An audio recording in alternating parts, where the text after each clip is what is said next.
स्वागत है साथियों हमारे इस YouTube चैनल संस्कार गुरुकुलम में। मैं हूँ आनंद राजानंद और आज हम आपके बीच लेके आए हुए हैं जो हमारी थ्योरी चल रही थी उसके क्वेश्चंस को लेकर। और वो थ्योरी थी हमारी एक्सपेरिमेंट एंड प्रैक्टिकल और the activities in EVS classroom. तो साथियों चलिए हमने थ्योरी को देखा। अब थ्योरी के बाद हम लोग कुछ ड्रिल पेपर को देख लेते हैं और उससे संबंधित क्वेश्चन को अगर देखते हैं। तो अगर साथियों हमारे इस चैनल में आप नए हैं तो हम चाहेंगे कि हमारे इस चैनल को आप सब्सक्राइब करेंगे, लाइक करेंगे और सुझाव अगर कुछ हो तो आप कमेंट के माध्यम से हमें कमेंट कर सकते हैं।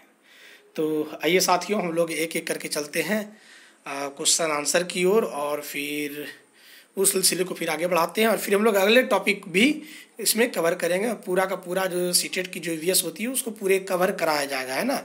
तो बने रहेंगे हमारे साथ इसी तरीके से। चलिए हम लोग चलते हैं अपने एपिसोड्स के कंटेंट की ओर। तो आपके समक्ष हम ला रहे हैं क्वेश्चन नंबर 1 और वो क्वेश्चन नंबर 1 है यहाँ पे आपके स्क्रीन पर। तो चलिए साथियों, this video is organized by the faculty of Akanksha competitive classes that is in Jharkhand गुड्डा। आइए साथियों हम लोग क्वेश्चन नंबर 1 को देखते हैं। क्वेश्चन नंबर 1 कहता क्या है। Question number 1, a teacher uses audio visual ads and physical activities in her teaching because एक शिक्षक पढ़ाते समय श्रव्य दृश्य सामग्रियों एवं शारीरिक गतिविधियों का प्रयोग करता है क्योंकि ये ऑप्शन की ओर आते हैं प्रभावी आकलन को सुगम बनाते हैं। तो प्रभावी आकलन को सुगम बनाते हैं क्योंकि हम लोग जो पढ़ाते हैं बच्चों को जो भी गतिविधियों का यूज़ करते हैं हम आकलन करने के लिए नहीं करते हैं। हाँ, आकलन एक हमारे अधिगम का एक बहुत बड़ा हिस्सा होता है। हमें आकलन करनी चाहिए, बस हम शिक्षकों का बच्चों को पढ़ाना मूल उद्देश्य आकलन नहीं रहता है। हम बच्चों के अंदर में संबंध स्थापित करने का कोशिश करते हैं। तो जैसे यहाँ पे 1 नंबर लिखा प्रभावी आकलन को सुगम बनाना, तो आकलन को सुगम बनाने का ये कोई पथिक नहीं है। आकलन को सुगम बनाने में हम वहाँ पे रूब्रिक्स वगैरह में वर्क करना पड़ता है। कभी आपको हम आकलन और की जो टॉपिक होगी आकलन और मूल्यांकन की टॉपिक वहाँ पे आपको हम बताएंगे चीज़ों को। लेकिन ध्यान रखिएगा कि हम जो भी चीज़ बच्चों को पढ़ाते हैं सिखाते हैं उसका मेरा मूल उद्देश्य बच्चों को जांच करना नहीं होता है, आकलन करना नहीं होता, मूल्यांकन करना नहीं होता है। तो 1 नंबर तो ये होगा नहीं, है ना।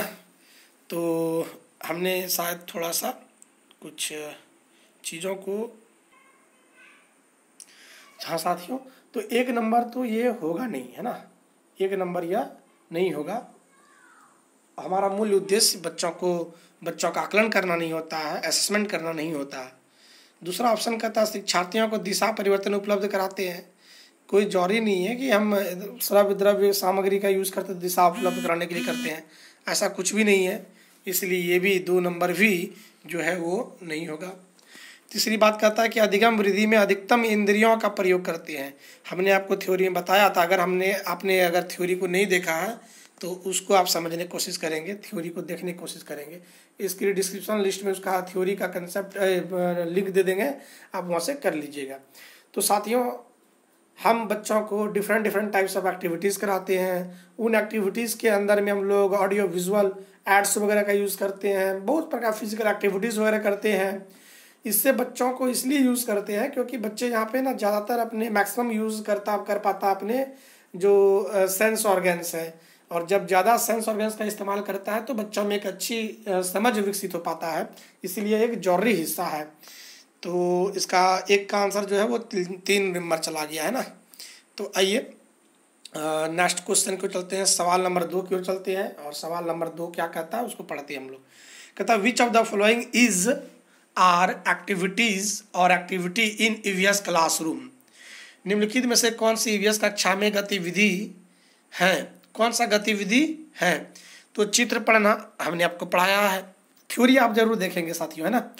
फील्ड भ्रमण करना ये भी हमने बताया, श्यामपट्ट का उपयोग हमने बताया। लगभग 8 से 13 प्रकार का हमने वहाँ पे चीज़ों को यूज़ किया है, बताया आपको। तो आप ध्यान से इसको देखने की कोशिश करेंगे। वैसे साथियों उपयुक्त सभी है यहाँ पे, तो इसका आंसर हम लोग 4 नंबर पर ठीक करेंगे। चलिए अब चलते हैं नेक्स्ट क्वेश्चन नंबर 3 की ओर। और क्वेश्चन नंबर 3 कहता है कि प्रयोग करना आकलन का एक संकेतक है। क्या है? तो कहता है कि experimentation is one of the indicators of assessment, which one of the following is the most appropriate way of assessing experimentation indicator. यहाँ पे जो है कहता है प्रयोग करना आकलन का एक संकेतक है। निम्नलिखित में से कौन सा एक प्रयोग करने संबंधी संकेतक का आकलन करने का सबसे उपयुक्त तरीका होगा। एक बात तो हम यहाँ आपको बताना चाहेंगे कि आकलन का थोड़ा सा चर्चा कर देते हैं यहाँ पे, तो आपको कुछ समझ में आ जाएगा। हम चीज़ों को पढ़ाते हैं, बच्चों को पढ़ाते हैं, और पढ़ाने के क्रम में हम जो चीज़ें पढ़ाते हैं जो कि हमारी पाठचर्या का हिस्सा होता है, और उस चीज़ों के लिए हम लोग उसका एक छोटा सा टेस्ट लेते हैं, और उस टेस्ट के माध्यम से हम यह जान पाते हैं कि बच्चों में क्या कमी रह गया है, और उस कमी का हम लोग उपचार व निदान करते हैं, और उसका फिर हम निदान कर लेते हैं। तो और फिर उसके बाद में फिर हम मूल्यांकन करते हैं। कभी इसकी हम गहन चर्चा जो है, एक विशेष टॉपिक होगी आकलन मूल्यांकन, है ना, और व्यापक पे बात करेंगे, वहाँ पे आपको बहुत अच्छे से समझ में आ जाएगा। वैसे यहाँ पे क्वेश्चन देखे साथियों, कहता है कि प्रयोग करना। और अगर एक्सपेरिमेंटेशन की बात करते हैं तो एक्सपेरिमेंटेशन में क्या होता है कि बच्चों को हम लोग हैंड्स ऑन एक्टिविटी देंगे। जब बच्चों में हैंड्स ऑन एक्टिविटी होगी, हास्यप्रद गतिविधि को अगर हम देंगे, तो उससे जो है हम बच्चों का बाद में आकलन बहुत अच्छे तरीके से कर सकते हैं। तो प्रयोग करना का तात्पर्य देखिए, सृजनात्मक लेखन, क्रिएटिव राइटिंग का मतलब होता है कि बच्चे वहाँ पर तो एक्टिव पार्टिसिपेंट्स हैं, लेकिन वो हाथों का उतना इस्तेमाल नहीं कर पा रहे हैं। यहाँ पे वैसे लेखन है तो फाइन मोटर स्किल्स को डेवलप कर सकता है। दूसरी बात कहता है कि निर्देशन या प्रदर्शन, डेमोन्स्ट्रेशन। देखिए आपको मैंने बताया था कि जब शिक्षक करे तो डेमोन्स्ट्रेशन, बच्चे करे तो एक्सपेरिमेंट। यहाँ पे एक्सपेरिमेंटेशन की बात हो रही है तो बच्चों पे आरोपित लग जाए, ये बच्चों पे जो प्रक्षेपित हो रही है ज्ञान, तो यहाँ पे हास्यप्रद गतिविधि हो जाएगा। 3 नंबर जो है वो हो जाएगा आपका आंसर, क्योंकि हैंड्स ऑन एक्टिविटी हम बच्चों को देते हैं और बच्चे उसका प्रयोग करते हैं, और यही एक्सपेरिमेंटेशन का हैंड्स ऑन एक्टिविटी बहुत बड़ा हिस्सा होता है। और फिर हम लोग आकलन करके उसमें जो चीज़ें होती है उसका एक उपयुक्त तरीका अगर हम लोग बोले तो प्रयोग करने का उपयुक्त तरीका हास्यप्रद गतिविधि ही होगा। प्रदर्शन तो शिक्षक करते हैं तो उससे तो शिक्षकों का प्रयोग, तो डेमोन्स्ट्रेशन उससे कोई इसका लगाव नहीं होता है। तो आपका इसका 3 नंबर आंसर चला जाएगा साथियों। चलिए अब चलते हम लोग क्वेश्चन नंबर 4 की ओर, और क्वेश्चन नंबर 4 नंबर कहता क्या है, इस पर हम लोग बात करते हैं। तो 4 नंबर क्वेश्चन कहता है, पर्यावरण अध्ययन की पाठ्य पुस्तकों में विभिन्न प्रकरणों में एक खंड करके देखो को शामिल किया गया है, जिसका उद्देश्य है, एक टॉपिक है do this and find out. आप जब NCERT की बुक पढ़ेंगे बच्चों तो आप वहाँ पे आपको मिलेगा कि ये टॉपिक मिलेगा, और ये इस टॉपिक को क्यों शामिल किया गया पाठ्य पुस्तक में। एक नंबर ऑप्शन का था providing direct hands on experiences. बिल्कुल ये 1 नंबर जो है वो सही होगा, क्योंकि आप समझे बातों को। पर्यावरण अध्ययन की पाठ्य पुस्तकों में विभिन्न प्रकरणों में से एक खंड है करके देखो। करके कब दिखता है बच्चा, जब hands on experiences, hands on activity करने के बाद उसको जो अनुभव प्राप्त होता है।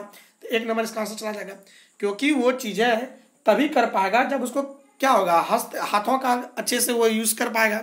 तो प्रत्यक्ष हस्तपरक अनुभव उपलब्ध कराना होता है। 4 नंबर बड़ा इजी था। आइए 5 नंबर की ओर चलते हैं, और 5 नंबर क्वेश्चन कहता क्या है, अवकाश के बाद पर्यावरण अध्ययन पढ़ाते समय यदि शिक्षार्थी रुचि नहीं ले रहे हैं तो आप क्या करेंगे, एज ए शिक्षक आप क्या करेंगे। बड़ा बढ़िया क्वेश्चन है, लाजवाब क्वेश्चन है। अगर बच्चे इंटरेस्ट नहीं ले रहे हैं तो हम और इंटरेस्ट जगाने के लिए बच्चों में भिन्न भिन्न प्रकार के जो शिक्षण सहायक सामग्री का उसका इस्तेमाल करेंगे। अलग अलग हम लोग उपागमों का यूज़ करेंगे, दृष्टिकोण का यूज़ करेंगे। आइए ऑप्शन की ओर देखते हैं क्या कहता है ऑप्शन। तो ऑप्शन कहता है बच्चों को खेल के मैदान में ले जाएंगे। तो इंटरेस्ट अगर बच्चों में होगा तो हम खेल के मैदान की ओर ले जा सकते हैं, उसमें इंटरेस्ट की बात कर रहेगा। लेकिन यहाँ पे कहता कि पढ़ाते समय बच्चों में रुचि नहीं होगा। और 1 नंबर कहता तो बात ठीक ठाक ही, अगर बच्चों में खेल में, अगर हो सकता है बच्चों में खेल में भी इंटरेस्ट नहीं हो तो इसीलिए 1 नंबर हम लोग टिक नहीं करेंगे, क्योंकि यहाँ पे बोल रहा कि शिक्षार्थी रुचि नहीं ले रहे पढ़ने में, कोई जरूरी है कि वो खेल में रुचि ले लेंगे, इसीलिए 1 नंबर नहीं होगा। प्रकरण को तुरंत बदल देंगे, जो हमारा टॉपिक है उसको बदल देंगे, एकदम नहीं। टॉपिक भी नहीं बदलना, बच्चे अगर इंटरेस्ट नहीं लेंगे शिक्षण विधि में परिवर्तन कर सकते हैं, लेकिन प्रकरण कभी नहीं बदलेंगे हम लोग, टॉपिक को नहीं बदलेंगे। उनकी सीट बदल देंगे और उनके सिर को डेस्क पर नीचे करवा देंगे, ये भी गलत बात हो जाएगा। तो कहता है दृश्य श्रव्य सामग्री का प्रयोग करेंगे। बिल्कुल दृश्य श्रव्य सामग्री करने से बच्चों में इंटरेस्ट ज़्यादा क्रिएट हो पाता है। तो ये 4 नंबर है जो है वो बहुत ही इंपॉर्टेंट है। ऑप्शन आंसर इसका 5 का यही चला जाएगा। आइए हम लोग चलते हैं क्वेश्चन नंबर 6 की ओर। और क्वेश्चन नंबर 6 क्या कहता है, इसको पढ़ते हैं हम लोग। कहता है पर्यावरण अध्ययन की कक्षा में सरल प्रयोग और निर्देशन किए जा सकते हैं। Demonstration can be performed in EVS class. 1 number option कहता है कि बच्चों को स्वयं सीखने के योग्य बनाने और अवलोकन। यहाँ पे बात तो बहुत अच्छा बोला उन्होंने कि बच्चों को स्वयं सीखने के योग्य बनाना। तो to enable children to learn on their own, खुद से सीखे, हाँ ये बनाना चाहिए 6 नंबर का। तो 1 नंबर सही बात कर रहा है, लेकिन हम लोग श्रेष्ठ को चुनते हैं और भी आगे देखते हैं, अगर इससे अच्छे कोई आंसर आ जाएंगे तो उनको हम लोग चुन लेंगे, है ना। तो कहता है कि simple experiments and demonstration can be perform in EVS classroom. हम बच्चों में जो छोटे छोटे एक्सपेरिमेंट करेंगे, शिक्षक डेमोन्स्ट्रेशन करेंगे, इससे बच्चों में क्या होगा, तो उसमें बच्चों में हैंड्स ऑन एक्टिविटी डेवलप होगा। आइए 6 नंबर की ओर चलते हैं, 7 नंबर क्वेश्चन की ओर चलते हैं साथियों। और 7 नंबर क्वेश्चन की ओर चलते हैं और 6 नंबर क्वेश्चन जो भी है इसको और हम देख लेते हैं। तो कहता है 2 नंबर की उच्च कक्षाओं में किया जाता है उसका अनुकरण करने के लिए, to follow what is being done in their senior classes. इससे तो कोई इसका ताल्लुक नहीं है। 3 नंबर कहता है बच्चों द्वारा पूछे गए प्रश्नों आधारित विचारों पर विचार चर्चा करने, अवलोकन को दर्ज करने तथा विश्लेषण करने के लिए। बिल्कुल ये तो ठीक ठाक लग रहा है। कहता वहाँ पे क्वेश्चन कहा था कि हम बच्चों को डेमोन्स्ट्रेशन और एक्सपेरिमेंटेशन कराएंगे। इसका मुख्य उद्देश्य क्या है, तो बच्चों द्वारा पूछे गए प्रश्नों आधारित विचारों पर चर्चा करके, अवलोकनों को दर्ज करके तथा उनका विश्लेषण करने के लिए। तो 3 नंबर जो है 6 का आपका 3 नंबर ही जाना चाहिए। थोड़ा सा इसमें तर्कवादी है, इस चीज़ को समझाने की आपको कोशिश करते हैं।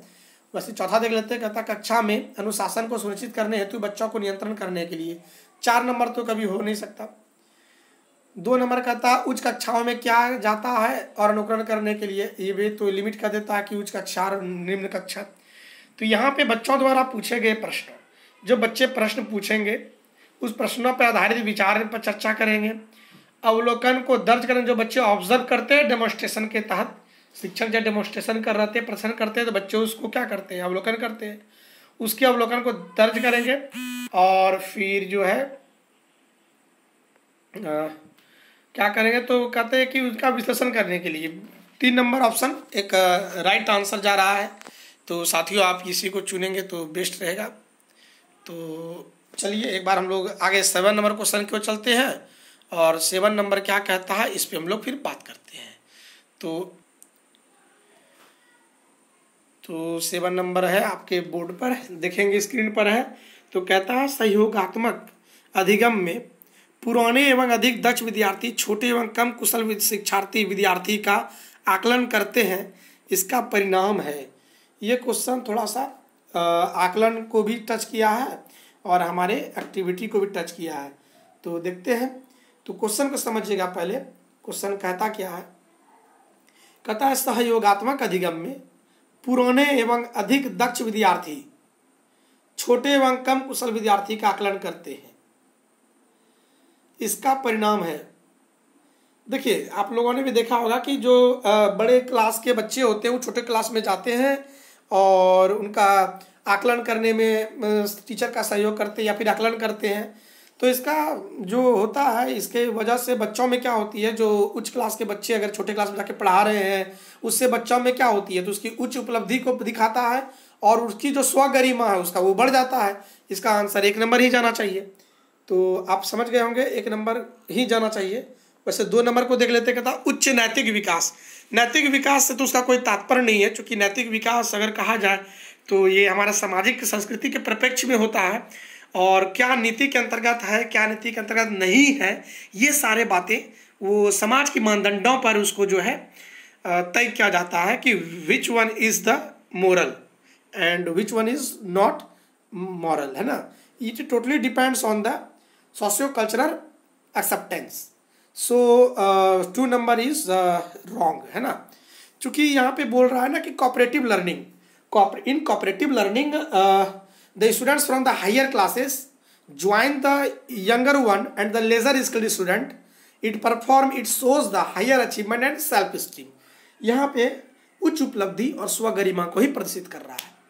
फिर कहता 3 नंबर समूह में द्वंद्व, कन्फ्लिक्ट बिटवीन द ग्रुप्स। ऐसा थोड़ी है कि बड़े बच्चे अगर छोटे क्लास में आके पढ़ा रहे हैं तो उसके बीच में द्वंद्व हो जाएगा, ऐसा कोई इसका तर्क नहीं है। फिर कहता है गान प्रतियोगिता इंटेंस कंपटीशन, जी नहीं, इसका आंसर जो है 100% 1 नंबर चला जाएगा, आप इसको टिक कर लीजिएगा। चलिए क्वेश्चन नंबर 8 की ओर चलते हैं और क्वेश्चन नंबर 8 को देखते क्या कहता है। तो क्वेश्चन नंबर 8 कहता है कि what purpose does group learning serve in an EVS classroom. What purpose, उद्देश्य क्या, ईवीएस कक्षा में समूह में सीखने का क्या उद्देश्य है। तो समूह में अगर हम बात करें साथियों, तो समूह में से आपको हम थ्योरी, अगर आप हमारे वीडियोस को अगर देख रहे हैं, आपसे रिक्वेस्ट होगा कि हमारे लेक्चर वीडियोस को जरूर देखेंगे, उसके बाद इसको देखें तो आपसे सारा क्वेश्चन ऐसे ही बन जाएगा। तो चलिए फिर भी आप अगर नहीं देखें तो आपकी इच्छा। आइए तो देखिए, हम बच्चों को समूह में सीखने से सिखाने का बच्चों का इसलिए उद्देश्य मेन यही रहता है मुख्य रूप से कि बच्चों में जो है सहयोग की भावना उत्पन्न हो सके और बच्चे सक्रियता के साथ में एक दूसरे को समझ सके और चीज़ों को अच्छे से वो अपने मन मस्तिष्क पे अंडरस्टैंडिंग बहुत अच्छे से डेवलप कर सके। तो 1 नंबर ऑप्शन कहता है कम और उच्च प्रदर्शन करने वाले छात्रों को अलग अलग करना और उपचारात्मक शिक्षण देना, इसका कोई तर्क यहाँ पे नहीं है। 2 नंबर कहता है सहयोग के मूल्यों को लागू करने और एक साथ काम करने के लिए प्रत्येक बच्चों को सक्रिय रूप से भाग लेने और सीखने में सक्षम बनना। 2 नंबर आपका सही बोला है। 3 नंबर कहता है छात्रों को आसानी से प्रबंधित करना और वर्कलोड को कम करना। जी नहीं, ऐसा कोई बड़ा बात नहीं है। लड़के और लड़कियां अलग अलग सीख सकते हैं, तो आपका जेंडर जो है बायस हो जाता है, 4 नंबर भी नहीं होगा, तो इसका आंसर चला गया आपका 2 नंबर। चलिए स्टूडेंट, अब चलते क्वेश्चन नंबर 9 की ओर। क्वेश्चन नंबर 9 कहता है कि किसी क्रियाकलाप के लिए समूह बनाते हुए सामाजिक अध्ययन के शिक्षक को चाहिए कि वह एक टीचर को क्या करना चाहिए। यहाँ पे क्वेश्चन बोला गया, तो क्रियाकलाप के लिए कोई हम एक्टिविटी बच्चों को कराएंगे और उसमें हम लोग समूह बनवाते हैं, और एक सामाजिक अध्ययन के शिक्षक को क्या करना चाहिए इस जगह पर। तो ये बड़ा ही बेजोड़ अच्छा क्वेश्चन पूछा है, एक टीचर को क्या करना चाहिए। तो यहाँ पे चूंकि 1 नंबर देख रहे हैं तो उसमें कहता है कि उनके अंकों के अनुसार समूह बनाए, ये बिल्कुल गलत है। सॉरी, ये क्वेश्चन आपका जो है लुप्त हो गया। कौन सा 8 नंबर ही क्वेश्चन कर रहे थे, बिल्कुल I am sorry for that student. तो आइए हम लोग देख रहे हैं क्वेश्चन नंबर 8। तो 8 में क्या कहता है, थोड़ा सा देखेंगे आप। उनके अंकों के अनुसार समूह बनाए। समूह हम लोग अंकों के आधार पे कभी नहीं बनाएंगे बच्चों को। अंकों पर बनाने से क्या होता है, जो उच्च अंक वाले प्राप्तकर्ता जो अंक वाले होते हैं तो उनकी एक अलग टीम बन जाएगी, और जो जिनकी आहारता कम अंकों से होती है उनको थोड़ा सा, तो ये अच्छा नहीं है एक प्रकार का। 2 नंबर कहता है केवल 2 समूह बनाइए। देखिए, केवल के कारण से, सिर्फ केवल के कारण से हम 2 नंबर को कट करते हैं, ये एक निगेटिव वर्ड है। सभी प्रतिभागियों की सहभागिता और सहयोग सुनिश्चित करें। तो ये 3 नंबर तो सही बोल रहा है कि सभी प्रतिभागियों की सहभागिता, जितने भी कंपटीटर्स हैं सबको हम लोग क्या करेंगे, तो पार्टिसिपेंट्स बनाएंगे और उनके बीच में जो सहयोग होगा उसको सुनिश्चित करेंगे। और यहाँ पे देखिए ना, कहता है ना किसी क्रियाकलाप के लिए समूह बनाते समय, तो समूह बनाते ही इसलिए है कि बच्चों में सहयोगात्मक भाव की उत्पत्ति हो सके। तो इसका आंसर आपका 3 नंबर चल जाएगा। चलिए क्वेश्चन नंबर 9 चलते हैं। इस लर्निंग के है ना चीज़ों को लेके आगे बढ़ाते हैं, और वो क्वेश्चन है 10 नंबर। और 10 नंबर क्वेश्चन कहता है कि पर्यावरण अध्ययन की अपनी कक्षा में समूह क्रियाकलाप का निर्माण करते हुए आप निम्नलिखित विचारों में से किनका ध्यान रखेंगे। पर्यावरण अध्ययन की अपनी कक्षा में समूह क्रियाकलाप का निर्माण करते हुए आप निम्नलिखित विचारों में से किनका ध्यान रखेंगे। समूह क्रियाकलाप हम लोग कराएंगे और उसको ध्यान रखने के लिए कह रहा है, तो बच्चों का क्या ध्यान रखेंगे, इसको हम लोग ऑप्शन को की ओर चलते हैं। तो कहता है कि बच्चों की रुचियों का ध्यान हो। ये तो सर्वश्रेष्ठ होता है कि जब भी हम ग्रुप बना रहे हैं तो सबसे पहले बच्चों की रुचि क्या है उस पर हम लोगों को वर्क करना चाहिए। लेकिन आगे और देख लेते हैं, कहता है लड़कों और लड़कियों को समान रूप से रुचिकर लगे। देखिए, फिर यहाँ पे लड़का लड़कियों की बात कर रहा है, तो इससे क्या होता है कि जेंडर, जो लिंग, जो जेंडर पक्षपात होता है वो बात आ जाती है। इसीलिए हम लड़का लड़कियों ऐसा कुछ नहीं करेंगे, कोई लड़का कोई लड़की ऐसा चर्चा ही नहीं करना, विद्यार्थी शब्द का यूज करना चाहिए। सी नंबर कहता है इसमें मूल्यवान सामग्री लगी हो, इसका भी कोई तर्क ही नहीं है। सभी धार्मिक सांस्कृतिक पृष्ठभूमि की बच्चों को रुचिकर, ऐसा कुछ भी नहीं है। अब आपका 10 का चला जाएगा आंसर ए नंबर, 1 नंबर। तो आइए साथियों हम लोग चलते हैं फिर 10 के बाद 11 नंबर पर। क्वेश्चन आपके स्क्रीन पर ही है, आइए चीज़ों को देखने की कोशिश। अरे वाह, क्वेश्चन आगे और भी कुछ था।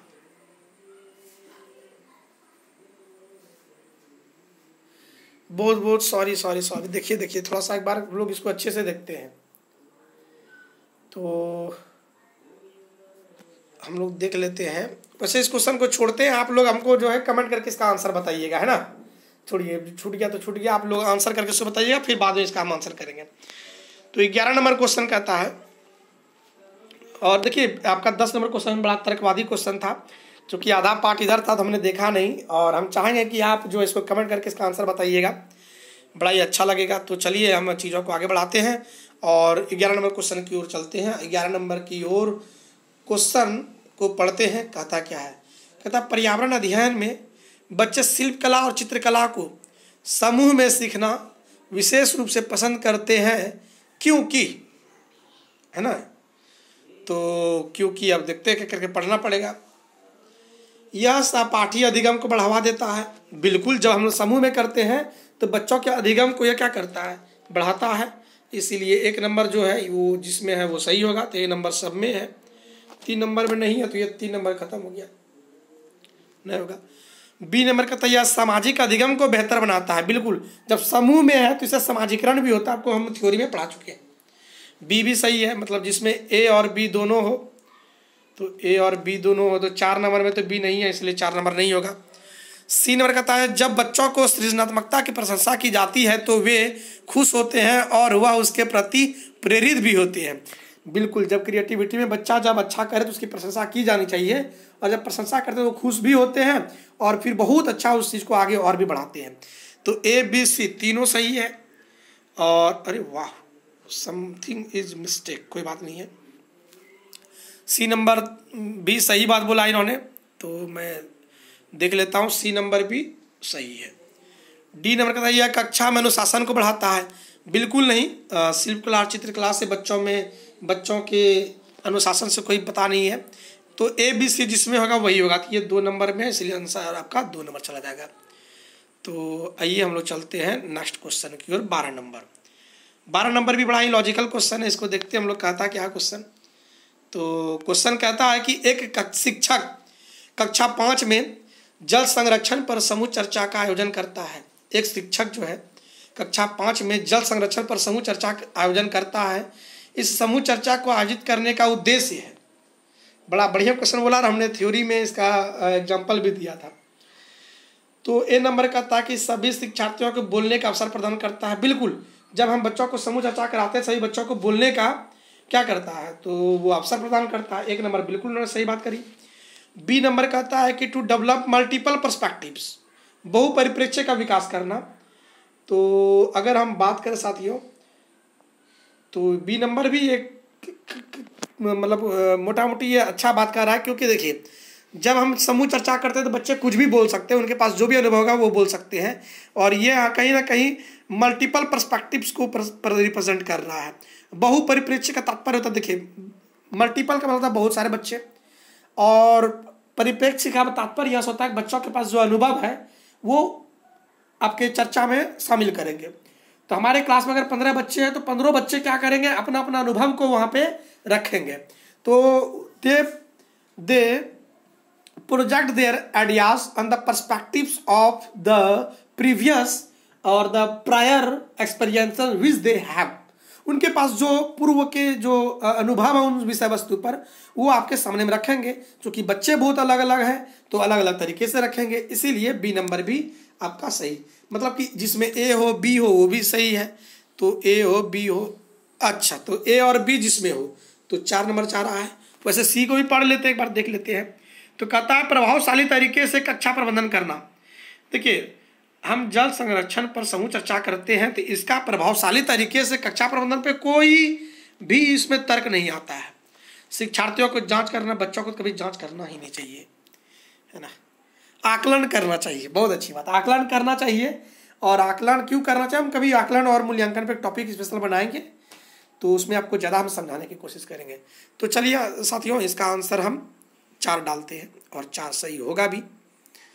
तो चलिए नेक्स्ट क्वेश्चन की ओर चलते हैं, क्वेश्चन नंबर 13 की ओर।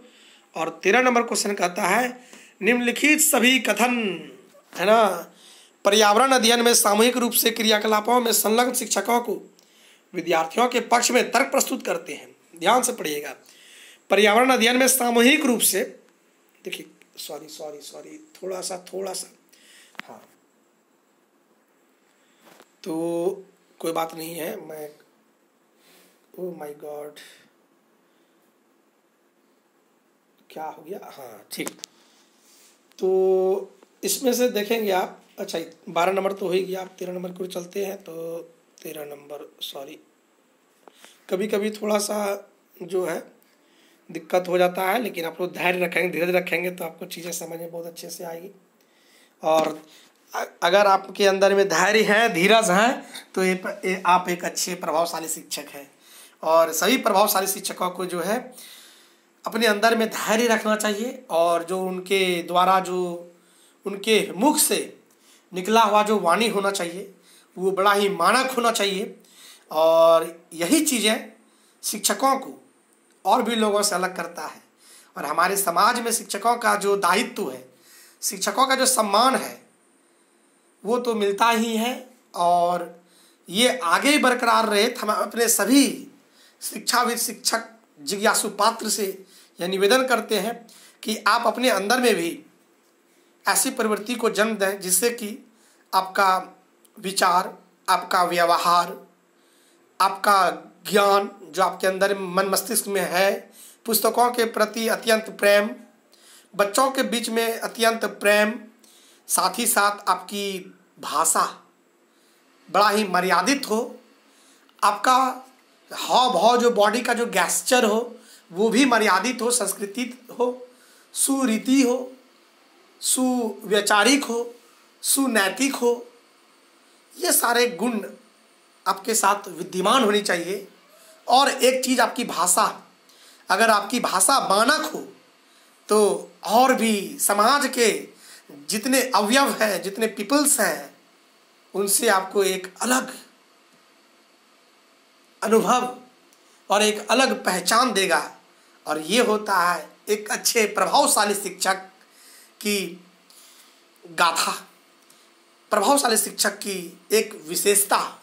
चूँकि विशेषताएं तो अनेक हैं, लेकिन आप अपने अंदर में कितना धैर्य लाते हैं, कितना ज्ञान भरते हैं, कितना व्यवहार, कितना सुरीति, कितनी सुनीति, सुसंस्कृति, सुवैचारिक, सुव्यवहारिक, इतने गुणों का अगर आपके अंदर में है तो आप एक अच्छे सफल शिक्षक, सफल मार्गदर्शक, सफल क्रियान्वयक, एक बच्चों के सफल साथी आप हो सकते हैं।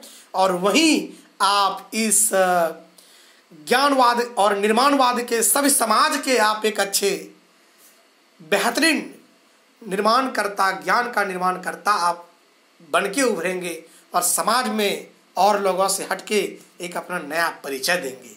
तो चलिए साथियों, हम लोग समय को बर्बाद न करते हुए 13 नंबर की ओर चलते हैं। वैसे मोटिवेशन भी जरूरी था, हमने मोटिवेशन के तौर पर एक शिक्षकों के लिए 2 शब्द बोली।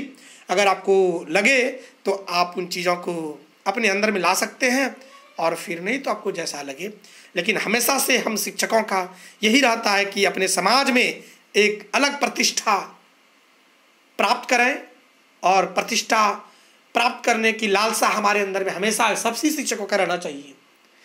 तो चलिए साथियों, हम लोग चलते हैं प्रश्न नंबर 13 की ओर।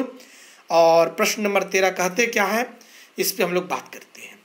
कहते हैं निम्नलिखित सभी कथन, कुछ कथन दिए होंगे नीचे। कहते पर्यावरण अध्ययन में सामूहिक रूप से क्रियाकलापों में संलग्न शिक्षकों, सामूहिक रूप से क्रियाकलाप चल रही है, और उसमें कहता है जितने भी संलग्न, कलेक्टिवली जितने भी इंगेज हैं ग्रुप एक्टिविटीज़ में, तो कहता है कि विद्यार्थियों के पक्ष में तर्क प्रस्तुत कीजिए। केवल एक कथन को छोड़कर वह कथन कौन सा है?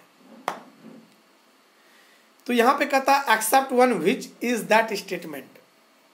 क्वेश्चन अगर आप समझे होंगे तो बड़ा अच्छा लगा होगा, नहीं समझोगे इसको 2 बार पढ़ें, 3 बार पढ़ें, बड़ा धैर्य के साथ पढ़ेंगे आप, तो आपको ज़्यादा इस सवाल में आपको समझने को मिलेगा। तो इसमें से वैसे मैं शॉर्ट तरीके से बोल दूं तो ये कहता है कि विद्यार्थी के पक्ष में आप तर्क प्रस्तुत कीजिए, लेकिन उनमें से एक गलत है, जिसको कहता हूँ वो कौन सा गलत है उसको आप पर बताएंगे आप। वहाँ बोला केवल एक कथन को छोड़कर बाकी सारा कथन सही है, लेकिन एक कथन जो गलत है वो कथन कौन सा है। तो एक नंबर कहता है कि बच्चे दूसरे बच्चों से बात और बहस करने से अधिक सीखते हैं। तो अच्छी बात है, अगर बच्चे एक दूसरे से बात करते हैं तो बच्चों में उसमें भाषात्मक विकास का बड़ा ही उसमें इस मुद्दे को आगे बढ़ाते हैं, और बच्चों में जो विकास होती है वो ज़बरदस्त विकास होती है और वो भाषात्मक विकास होती है। तो बच्चों में बहस करना अच्छी बात है, ठीक बात है। अगर एक दूसरे से बात करते विचार करते हैं, वैसे बहुत सारे शिक्षक बहस वर्ड को गलत लेते हैं। बहस कोई गलत एक ऋणात्मक वर्ड नहीं है, ऋणात्मक शब्द नहीं है। बहस का मतलब होता है वार्तालाप करना। तो यहाँ पे बहस लिखा है, इससे कोई आप नेगेटिविटी नहीं लाएंगे। नहीं तो वैसे आप लोग बहस का मीनिंग कुछ गलत ले लेते हैं, ऐसा कुछ है नहीं। बहस का मतलब टू टॉक समवन। चलिए, डिस्कसिंग वन और टॉकिंग समवन। चलिए, 2 नंबर कहता है कि समूह क्रियाकलापों की वजह से बच्चे अंक उपलब्धि में अच्छा सुधार प्रदर्शित करते हैं। ऐसा कोई जरूरी नहीं है, ये मतलब कि चूंकि हम लोग कभी भी क्लास में रहते हैं तो बच्चों को ऐसा ज्ञान नहीं देते हैं कि ताकि बच्चे ज़्यादा से ज़्यादा अंक लाए। तो बच्चे अंक के उपलब्धि के बारे में अगर बात करता है तो वो नेगेटिव वर्ड है।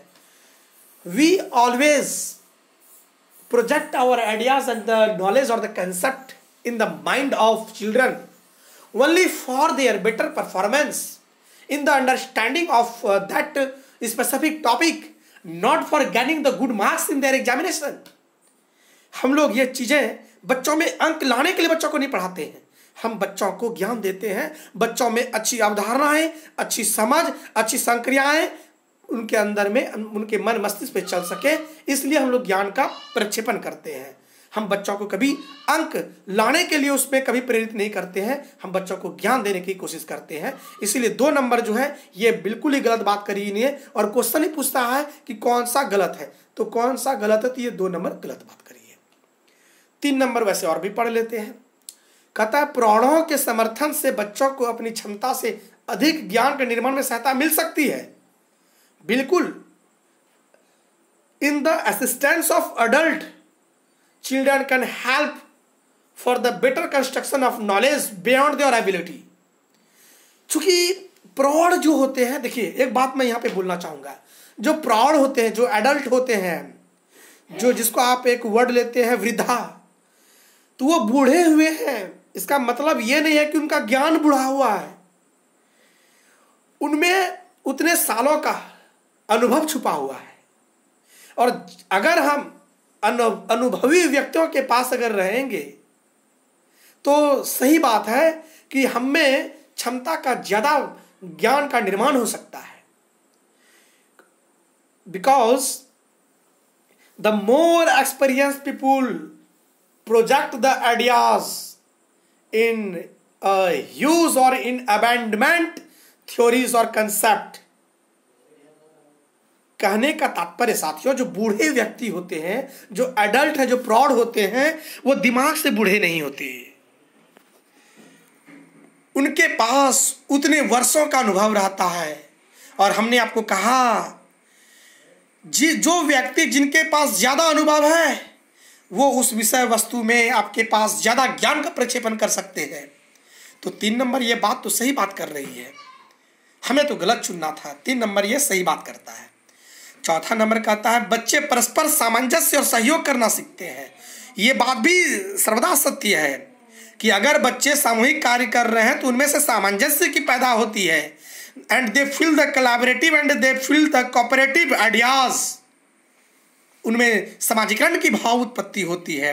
बच्चे एक दूसरे के बीच में परस्पर म्यूचुअल कोलैबोरेटिव और कोऑपरेटिव की लर्निंग होती है। बच्चे एक दूसरे के बीच में अच्छे सामंजस्य को स्थापित कर पाते हैं और वहीं एक दूसरे को सहयोग करते हुए अधिगम की प्राप्ति करते हैं। तो साथियों, हमने 1 नंबर देखा, 2 नंबर भी देखा, 3 नंबर, 4 नंबर देखा। 2 नंबर सबसे हटके था। And we never focus on achieving the good marks in examination. The teachers only one motto should be projecting the ideas और the concept only for the better understanding in the mind of the children. तो साथियों, आपको समझ में आ गया होगा। आइए हम लोग चलते हैं अगले सवाल की ओर, और वह सवाल है 14 नंबर का, 14 नंबर सवाल है। क्या है इस पे थोड़ा सा आप देखेंगे तो कहता है पर्यावरण अध्ययन में पाठ्य पुस्तकों में किस्से कहानियाँ, याद रखिएगा पाठ्य पुस्तक में किस्से व कहानियाँ। चूँकि हमें एक अगले क्वेश्चन पे जाना पड़ेगा, तो चलिए हम लोग चलते हैं क्वेश्चन नंबर अगले क्वेश्चन पर। और ज़बरदस्त क्वेश्चन है, पाठ्य पुस्तक में कहानियाँ होती है, किस्से होते हैं और कविताएं होती है। इससे क्या होता है, हम लोग किस्से व कहानियों के माध्यम से बच्चों में अच्छी समझ व अवधारणाओं का विकास कर सकते हैं। चूँकि कहानी व पहेलियाँ बच्चों में रुचि पैदा करती है, बच्चों को अत्यंत ही संवेदनशील भी बनाते हैं, है ना साथियों। संवेदनशील भी इसमें संवेदनशील बच्चे सेंसिटाइज चिल्ड्रन अगर हम लोग बात करें तो संवेदन को नहीं जोड़ेंगे हम लोग यहाँ पे, क्योंकि अगर संवेदन देखिए कहानी कविता के कहानी के अगर कहानी मार्मिक कहानी हो तो बच्चों में संवेदना बन सकती है। देखिएगा ध्यान से, बड़ा बिजोड़ क्वेश्चन दिया, जब लाजवाब क्वेश्चन दिया आपको। 14 नंबर का जो क्वेश्चन है लाजवाब क्वेश्चन है, तो ध्यान दीजिएगा। देखिए क्वेश्चन कहता है कि बच्चों के जो क्लासरूम में जो बुक चलती है उसमें किस्से और कहानियाँ होती है। तो बच्चे अगर कहानियाँ अगर मार्मिक हो, कविता अगर मार्मिक हो, तो बच्चों में संवेदनशीलता तो जरूर आएगी। अगर मार्मिक कहानी तो बच्चे थोड़ा सा मार्मिक हो जाएगा, है ना। तो बच्चों में ए नंबर बात सही इन्होंने बोला कि बच्चे में संवेदनशील की उत्पत्ति हो सकती है, बिल्कुल होती है, तो ए नंबर तो होना ही चाहिए। फिर कहता है कि इनके द्वारा बच्चे पात्रों के साथ अपने आप को जोड़ सकते हैं। हाँ, और बच्चे अगर कविता कहानी करते हैं तो बच्चे उनमें से जोड़ने की कोशिश करते हैं और जुड़ते भी हैं दूसरे के साथ में, और वो रुचिकर चूँकि होते हैं इसलिए वो जुड़ते हैं। तो ए और बी दोनों सही बात कह रहा है इन्होंने। सी नंबर कहता है कि पर्यावरण अध्ययन सीखने में, इतिहास को सीखने में किसी अन्य तरीके की अपेक्षा यह सबसे आसान तरीका है। देखिए यहाँ पे इन्होंने अंडर एस्टिमेट कर दिया, अन्य तरीके की अपेक्षा यह आसान तरीका। देखिए तरीका सारा अच्छा होता है, ज़रूरत होता है कि कौन सा जगह पे कौन सा तरीका का उपयोग किया जाए। तो यहाँ पे 4 नंबर जो सी नंबर जो है ये नहीं होगी, क्योंकि इन्होंने ये बात जो बोली कि अन्य तरीके की अपेक्षा ये तरीका अच्छा है, तो ये हमेशा नेगेटिव वर्ड, हम लोग यहाँ पे तुलना नहीं करेंगे।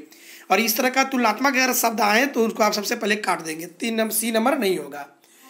फिर कहता है वे लिंग और संस्कृति की पूर्वाग्रहों से मुक्त होते हैं, they are free from gender and culture ideas bias. तो इसमें लिंग की बात तो कोई करता ही नहीं है, तो मतलब जिसमें ए और बी हो वो सही हो जाएगा। तो 3 नंबर सही है, तो 3 नंबर ही इसका आंसर चला जाएगा। तो चलिए साथियों चलते क्वेश्चन नंबर 15 की ओर। तो मेरे प्यारे बच्चों थोड़ा सा आप लोग हल्ला नहीं करेंगे, है ना। तो क्वेश्चन नंबर हम लोग 15 की ओर चलते हैं। और 15 नंबर क्वेश्चन कहता है कि प्राथमिक कक्षाओं में पर्यावरण अध्ययन को सीखने सिखाने में कहानियाँ एक महत्वपूर्ण पहलू है। पर्यावरण अध्ययन के कक्षा में कहानी सुनाने को शिक्षण कौशल के रूप में सम्मिलित करने के लिए निम्नलिखित में से कौन सा सबसे कम उपयुक्त कारण है। इसमें से कौन कम उपयुक्त कारण है, मतलब नेगेटिव वाला चुनने की कोशिश करेंगे हम लोग। तो 15 नंबर का ऑप्शन की ओर चलते कहता है कि कहानियाँ अनेक विषय क्षेत्रों को छूती है। बिल्कुल, कहानियाँ अलग अलग विषयों को छू सकती है, बिल्कुल छूती है। तो 1 नंबर तो इन्होंने बात सही करी है, 1 नंबर तो सही बात है, लेकिन हमको कम चुनना है। यहाँ पे इन्होंने बात करी तो हमको कम चुनना पड़ेगा, सबसे कम उपयुक्त है, यहाँ ध्यान दीजिएगा। नेगेटिव वन को टच करेगा तो 1 नंबर तो सही बात बोल रहा है। 2 नंबर कहता है कहानियाँ कक्षा प्रबंधन में सहायता करती है। कहानियाँ से बच्चों में, हम कक्षा को प्रबंध नहीं करते, मैनेज नहीं करते, कक्षा को मैनेज करने के लिए हम कहानी नहीं सुनाते हैं। अगर बच्चा हल्ला कर रहा है तो वहाँ पे हम कहानी नहीं सुनाएंगे, ऐसा कोई जरूरी नहीं है। कहानी सुनाने से बच्चे शांत नहीं होंगे। हम वहाँ पे क्लास को मैनेजमेंट नहीं कर रहे हैं, बल्कि हमारा मूल मोटो तो जो है वो कुछ और ही है। जैसे कहानी सुनाते बच्चों में अलग अलग विषय वस्तु को छूता है, अलग इसके मतलब उनकी जो अवधारणाएँ होती है, पर्यावरण की अवधारणाएँ होती है, उसको वो जोड़ पाते हैं। कहानियों से बच्चों में बहुत सारे अनुभव भी शामिल होते हैं। इसमें से जो गलत है ना वो 2 नंबर ही गलत बात बोल रहा है। आंसर भी आपका 2 नंबर चला जाएगा, क्योंकि बोलता है कौन सा कम उपयुक्त कारण है, तो 2 नंबर कम उपयुक्त कारण है। तो चलिए हम लोग क्वेश्चन नंबर 16 की ओर चलते हैं, और जब लाजवाब क्वेश्चन है। कविताएं और कहानियां पर्यावरण अध्ययन की अंतर वस्तु को पढ़ाने में प्रभावशाली है। ऐसा इसलिए है क्योंकि कविता और कहानियां। अब ऑप्शन की ओर चलते हैं। तो कहता है कि बच्चों के परिवेश को समृद्ध चित्रण कर सकती है। कहानियां और कविता से अगर बच्चों में जो है सामाजिक परिवेश को जोड़ पाती है, उसका चित्रण कर पाती है। ए नंबर सही कहा है। बी नंबर कहते हैं कि संदर्भित अधिगम परिवेश प्रदान कर सकती है। और अगर हम लोग यहाँ पे बात करें साथियों, तो करीब करीब ये बात भी अच्छा ही बोल रहा है कि संदर्भित अधिगम परिवेश प्रदान कर सकती है। It provides the contextual learning environment. अगर हम लोग कविता कहानी करते हैं तो इससे समस्या परक और वस्तु परक चीज़ें संदर्भित अधिगम को भी यह प्रदान करती है। तो ए नंबर भी पॉजिटिव आता है और बी नंबर भी पॉजिटिव आता है। वहीं हम लोग सी नंबर की ओर देखते हैं। तो कहता है कि ऑप्शन को देखते हैं, और कहता है कि विभिन्न अमूर्त अवधारणाओं की प्रभावशाली तरीके से व्याख्या करती है। ये तो अंडर एस्टिमेट कर दिया, यहाँ पे व्याख्या करती है और वो भी अमूर्त अवधारणा। ये सिर्फ सही नहीं है, विभिन्न अमूर्त अवधारणाओं की प्रभावशाली तरीके से व्याख्या कर सकती है। ये सी नंबर कुछ उतना अच्छा नहीं है। चौथा नंबर देखते हैं, डी नंबर। तो कहता है सृजनात्मक एवं सौंदर्य बोध का पोषण कर सकती है। तो इन्होंने ठीक बात करी। कविता कहानी से बच्चों में क्रिएटिविटी डेवलप होती है और सौंदर्य बोध भी उत्पन्न होती है, एस्थेटिक सेंस भी आता है, हमने थ्योरी में बात करी है। तो सी नंबर तो उतना अच्छा नहीं है। वैसे अगर देखें तो जिसमें ए बी डी आ जाए तो वो आंसर हो जाएगा। तो ए बी डी है हमारा 4 नंबर पे, 4 नंबर आंसर चला जाएगा। चलिए 17 नंबर क्वेश्चन की ओर चलते हैं। इस सीखने और सिखाने की प्रक्रिया में आप बड़ा धैर्य के साथ हमारे साथ बन रहे हैं, बड़ा अच्छा लगता है। आइए क्वेश्चन नंबर 17 की ओर चलते हैं। तो कहता है प्राथमिक स्तर पर पर्यावरण अध्ययन के शिक्षण में कहानियों और कविताओं का प्रभावी ढंग से उपयोग किया जा सकता है। वहीं पर्यावरण अध्ययन में इनके उपायों का मुख्य उद्देश्य है कक्षा की विविधता की पूर्ति। ऐसा कोई जरूरी नहीं है, cater to diversity in classroom. ये बात उन्होंने सही नहीं करी है। इसको समझिएगा, इसको ऑप्शन को समझिए पहले। कक्षा की विविधता की पूर्ति, क्लास में जो डाइवर्सिटी होती है उसको कंप्लीट सिर्फ और सिर्फ कविता कहानी माध्यम से नहीं की जा सकती है। वहाँ पे भिन्न भिन्न प्रकार के और भी अनन्य तरीकाओं का वर्णन किया जा सकता है। तो साथियों इसमें 1 नंबर तो होगा नहीं। 2 नंबर कहता है सीखने के लिए संदर्भगत वातावरण प्रदान करना। हाँ, कंटेक्चुअल इन्वायरमेंट का प्रदान करते हैं हम लोग यहाँ पे। तो अगर आप शुरू से आप वीडियो हमारा देखिएगा सारे एपिसोड को, तो आपको बहुत अच्छा समझ में आ जाएगा। 2 नंबर बात सही कर रहा है ये। 3 नंबर कहता है कि पाठों को आनंददायक बनाने के लिए, पाठ को आनंद बनाने के लिए हम लोग कहानी किस्सा नहीं सुनाते हैं। हमारा मेन मोटर रहता है best understanding inside the mind of student. 3 number भी नहीं होगा। 4 नंबर कहता है कि भाषिक कौशलों को बढ़ावा देना। वैसे हम लोग 3, 4 भी हम लोग ले सकते हैं, लेकिन ये लोग कम इंटरेस्ट, मतलब उतना अत्यंत, मतलब कि बेस्ट वन नहीं दे सकता है ये। तो इसीलिए हम लोग ना 3 को चुनेंगे ना 4 को चुनेंगे, हम लोग 2 को चुनेंगे। आंसर आपका 2 हो जाएगा, क्योंकि आपको 3 नंबर भी सही बात बोल रहा है, मोटा मोटी ठीक ठाक है। और चौथा भी बात वो कहीं न कहीं ठीक ठाक ही कर रहा है, लेकिन हमको श्रेष्ठतम को चुनना है और श्रेष्ठतम उत्तर जो है वो 2 नंबर ही है। तो चलिए अब चलते हम लोग 18 नंबर की ओर।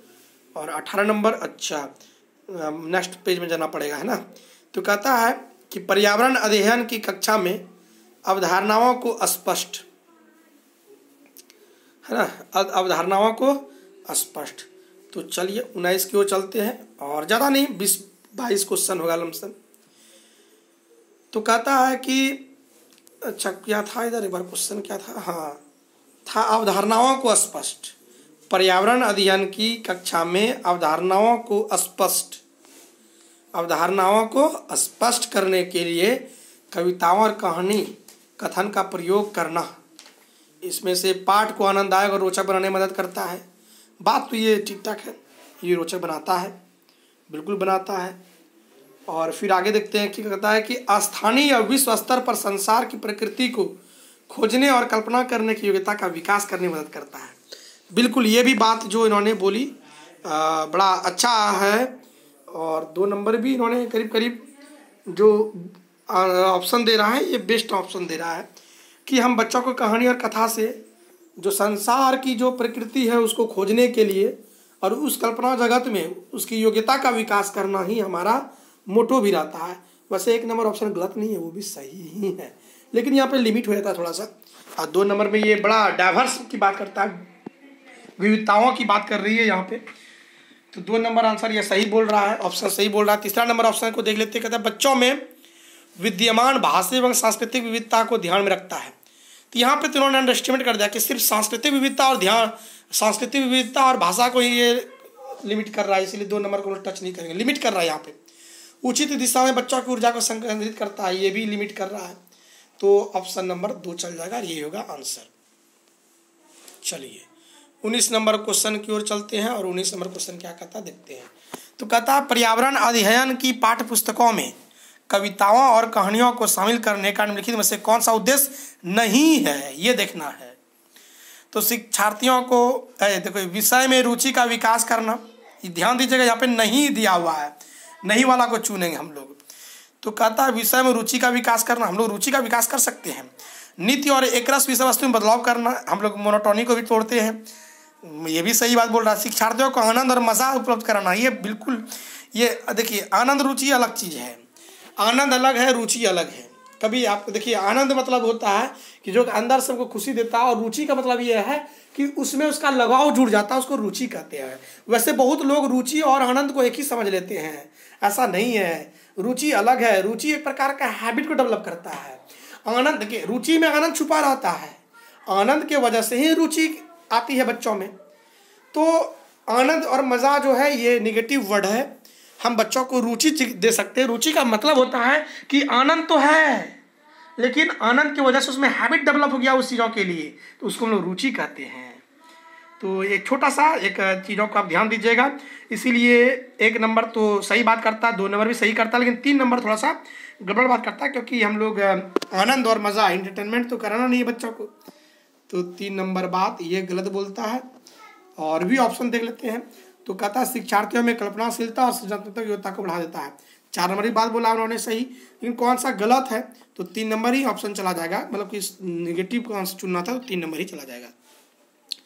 तो चलिए नेक्स्ट क्वेश्चन नंबर 20 की ओर चलते हैं, और बस 25-26 क्वेश्चन होगा या 22 क्वेश्चन देख लेंगे।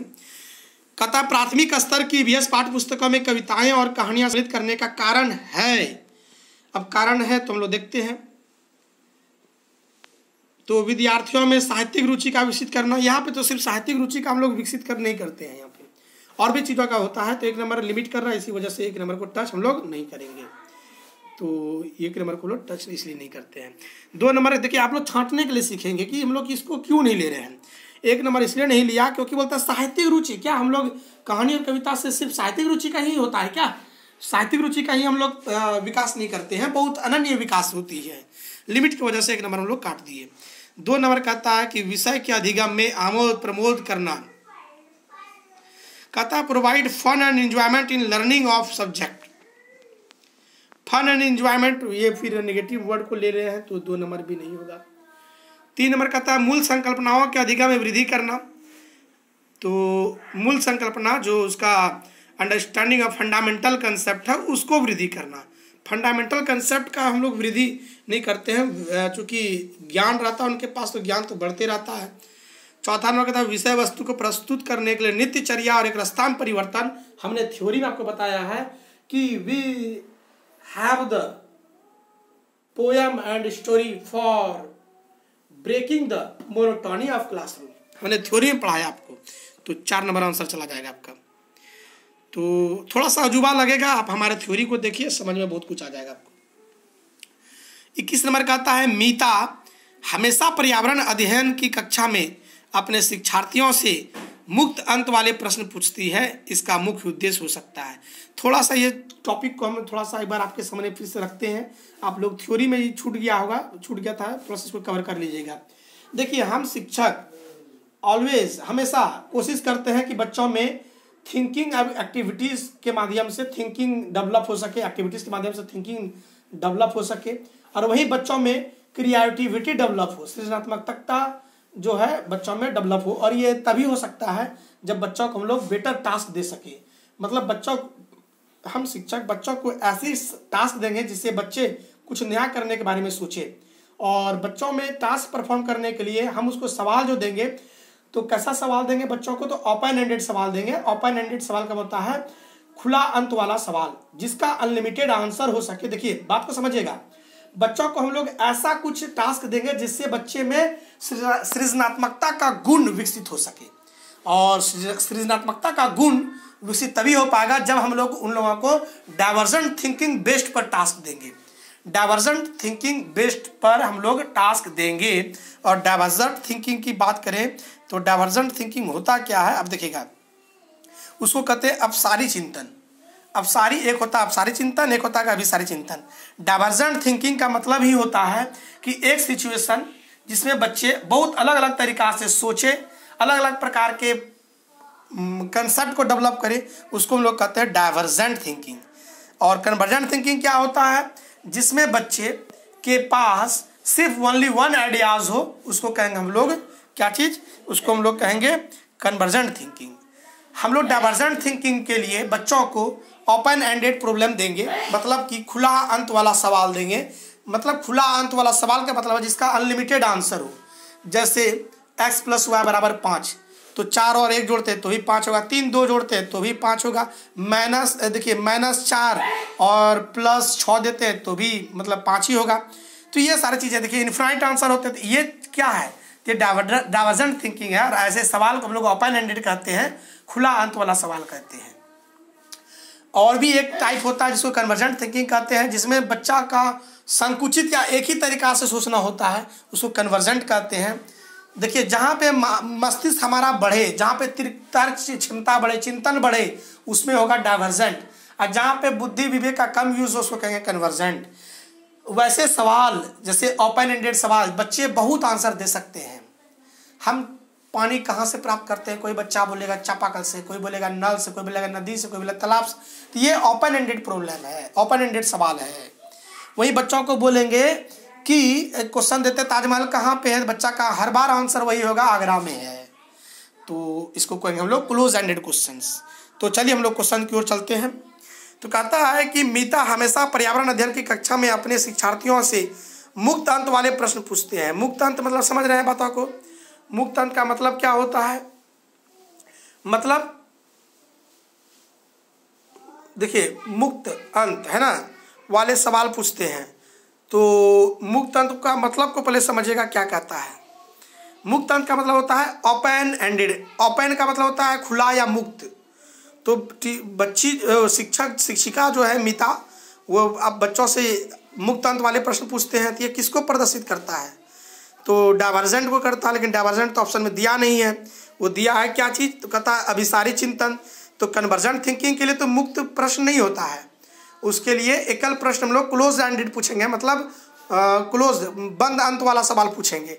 लेकिन ये मुक्त अंत वाले सवाल पूछ रही है तो अभिसारी चिंतन होगा नहीं। सुनने संबंधी क्वेश्चन कोई संबंधित है नहीं। सृजनात्मकता चिंतन, देखिए ध्यान दीजिएगा, बच्चों में हम लोग आपको मैंने बताया अभी कि क्रिएटिविटी डेवलप करने के लिए बच्चों में हम लोग डाइवर्जेंट थिंकिंग वाले सवाल को पूछेंगे, है ना, और ओपन एंडेड सवाल को पूछेंगे। तो आइए हमारा चला जाएगा, ऑप्शन चला जाएगा 3 नंबर, और आंसर हो जाएगा 3 नंबर ही ऑप्शन होगा, आंसर 3 नंबर होगा, 3 नंबर होगा। चलिए नेक्स्ट ओर चलते हैं और 22 नंबर को देखते हैं। निम्नलिखित में से कौन सा प्राथमिक स्तर पर पर्यावरण अध्ययन के आकलन का संकेतक नहीं हो सकता है? आकलन का संकेतक नहीं हो सकता है। ये क्वेश्चन चूंकि यहाँ पे नहीं देना चाहिए था, टाइपिस्ट ने थोड़ा मिस्टेक करी है यहाँ पे। वो क्वेश्चन आकलन और मूल्यांकन वाले टॉपिक में देना चाहिए था, लेकिन कोई बात नहीं है, हम लोग देख लेते हैं। और ये चीज़ तो फिर आप रट ही लीजिएगा, रिटेंशन वगैरह, संधारण क्या है, कंसर्न फॉर जस्टिस क्या है, कोऑपरेशन क्या है, विश्लेषण क्या है, ऐसा करते इस क्वेश्चन को हम लोग छोड़ देते हैं। वैसे अगर आंसर जानना चाहे तो आप रट लीजिएगा। चूँकि निम्नलिखित में से कौन सा प्राथमिक स्तर पर पर्यावरण अध्ययन के आकलन का संकेतक नहीं हो सकता है? देखिए विश्लेषण हो सकता है, कुप्रेशन भी हो सकता है, न्याय के लिए सरोकार, कंसर्न फॉर जस्टिस, हाँ ये भी हो सकता है। कौन नहीं हो सकता तो संधारण रिटेंशन नहीं हो सकता है। तो कभी हम इस चीज़ों को चर्चा करेंगे बड़ा बढ़िया विस्तृत तरीके से। ये क्वेश्चन मिस्टेक से यहाँ पे आ गया था, कोई बड़ा बात नहीं है। और अगले क्वेश्चन की ओर चलते हैं, तो उसमें रिटेंशन चला जाएगा आंसर, है ना। 23 नंबर क्वेश्चन को देखते हैं। कक्षा 5A के शिक्षक एक सवाल देते हैं, पेड़ों के 5 लाभ लिखिए। तो ये पेड़ों के जब 5 लाभ लिखे तो ये सवाल तो कैसा हो गया, ओपन एंडेड है। बच्चा बहुत सारा सवाल को ऑप्शन में लिखेगा, आंसर देगा इसका। फिर बी नंबर कहता है कि क्या होगा अगर धरती पर कोई पेड़ ना हो। इसका भी बहुत सारा आंसर हो सकता है। तो ऐसा मुक्त अंत वाला सवाल हो गया ये। तो कहता है यह कैसी प्रकृति है, सवालों की प्रकृति कैसा है, तो मुक्त अंत वाला है। तो कहता ए जो है मुक्त अंत वाला है और अभिसारी है, और बी जो है बंद अंत वाला है। देखिए दोनों जो है ये मुक्त अंत वाला है। अभी जो जिसमें रहे वही होगा। दोनों क्या है, मुक्त अंत वाला है। और जब मुक्त अंत वाला है तो ये डाइवर्जेंट थिंकिंग पे बात करेगा, जिसमें मुक्त दोनों के दोनों क्या होगा, तो दोनों के दोनों ओपन एंडेड होना चाहिए, और फिर जो है वो डाइवर्जेंट भी होना चाहिए। जिसमें जाएगा वही आंसर हो जाएगा। तो 23 नंबर का देखते हैं।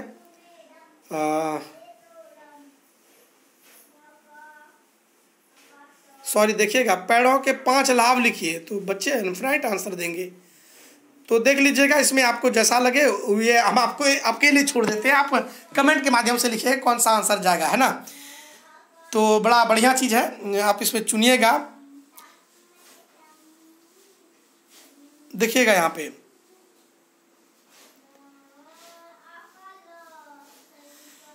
ऑप्शन ध्यान दीजिएगा। और हाँ, बहुत बेजोड़ क्वेश्चन, ये क्वेश्चन शिक्षक का पूछा हुआ है, तो इसमें से आपको मन में कन्फ्यूज़न हो सकता है। वैसे आंसर बता देंगे तो आप तो माइंड को लगाइएगा नहीं। मैं फिर से बता देता हूँ। देखिए पेड़ों के 5 लाभ लिखिए। तो बच्चे जब लिखेंगे तो है ना, बहुत सारे बच्चे अलग अलग लिखेंगे। तो ये कैसा है, तो बंद अंत वाला है या मुक्त अंत वाला कह सकते हैं, दोनों एक ही चीज़ होता है। दूसरा क्वेश्चन 5वां बी का जो है 5B के क्लास बच्चों से पूछा था, क्या होगा अगर धरती पर कोई पेड़ ना हो। ये भी जो है ये कैसा है, ये भी सॉरी हाँ ध्यान दीजिएगा। आप इसको बढ़िया से पढ़िएगा, आपको समझ में आ जाएगा, है ना। यहाँ पे देखिए 1 नंबर कहता है कि पेड़ों के 5 लाभ लिखिए। तो बच्चे 5 लाभ लिख देंगे। तो ये कैसा है, तो ये सिर्फ 5 ही बोल रहा है ना, अनन्य लाभ नहीं बोल रहा है, सिर्फ 5 लिख रहा है। तो ये अंडर एस्टिमेट कर दिया, तो ये बंद हो जाएगा यहाँ पे। अगर बच्चे इसमें ज़्यादा सोच नहीं पा रहे हैं, क्यों, क्योंकि यह क्लोज टाइप हो जाएगा। तो ध्यान दीजिएगा, चूँकि मैंने गौर नहीं किया यहाँ पे, पेड़ों के 5 लाभ लिखिए बोल रहा है। तो यह 5 ही सिर्फ बोल रहा है, तो बच्चे का यहाँ पे ज़्यादा ग्रोथ नहीं हो पाएगा यहाँ पे। तो ये बंद अंत वाला हो जाएगा, एक प्रकार की ये क्लोज एंडेड हो जाएगा, है ना। वहीं बी नंबर कहता है कि अगर धरती पर पेड़ नहीं होगा तो इसमें बहुत सारे आंसर होंगे। तो ये कैसा होगा, तो ये हमारा ओपन एंडेड होगा, मुक्त अंत वाला हो जाएगा। तो ये देखिएगा, आपको जो जैसा लगे वो आप उसे बनाइएगा, है ना। तो थोड़ा सा इसमें कन्फ्यूज़न होगा, आप देख लीजिएगा। और मेरे अनुसार इसका जो आंसर होना चाहिए वो मैं देख लेता हूँ। कहता है ए मुक्त अंत वाला, तो ये तो पहला ही गलत हो जाएगा क्योंकि ये बंद अंत वाला है। ये मुक्त अंत सवाल है नहीं, ए नंबर, तो 1 नंबर आंसर नहीं होगा। 2 नंबर कहता है कि ए जो है मुक्त अंत वाला है, फिर गलत हो गया, 2 नंबर भी होगा नहीं। तीसरा नंबर कहता है ए जो है बंद अंत वाला है और अपसारी है। देखिए बंद अंत वाला कभी अपसारी हो ही नहीं सकता, वो अभिसारी होता है, इसलिए 3 भी नहीं होगा। चौथा नंबर आंसर हो जाएगा। तो इसका आंसर चला जाएगा आपका चौथा नंबर, और इसको आप सॉरी चौथा नंबर इसका आंसर चला जाएगा। तो चलिए चौथा नंबर इसका आंसर होगा। तो इसके बाद चलते हैं 24 नंबर पर।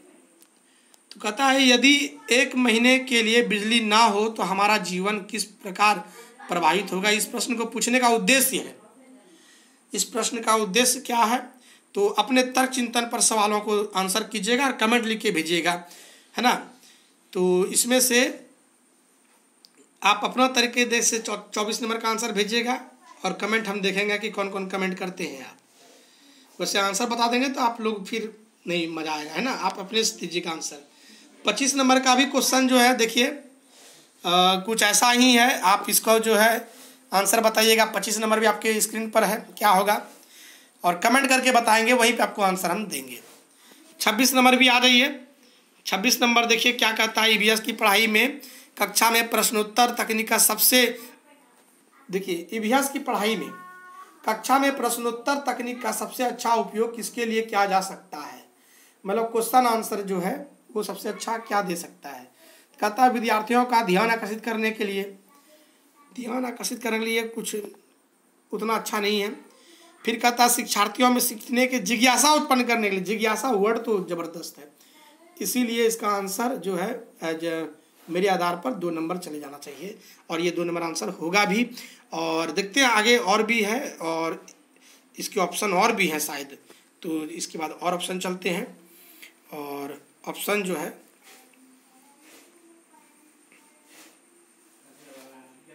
अच्छा और भी क्वेश्चन है, वाह। तो प्रायोगिक कौशलों को बढ़ावा देने के लिए और कक्षा में अनुशासन, देखिए प्रायोगिक कौशलों को बढ़ावा देने के लिए ऐसा कोई जरूरी नहीं है, 3 नंबर नहीं होगा। 4 नंबर का था कक्षा में अनुशासन बनाए रखने के लिए, और ऐसा भी कोई जरूरी नहीं है, ये गलत है। हम बच्चों को पढ़ाते हैं अनुशासन के लिए नहीं, हम 2 नंबर ही आंसर चला जाएगा इसका। और 27 नंबर भी देख लीजिएगा आप, और आपके बीच जो है यहीं पे चीज़ों को ला रहे हैं। 27 नंबर क्वेश्चन एक बार अच्छे से देख लीजिए और इसका आंसर जो आप कमेंट के माध्यम से दीजिएगा और फिर वहीं पे आपको आंसर मिलेगा, है ना।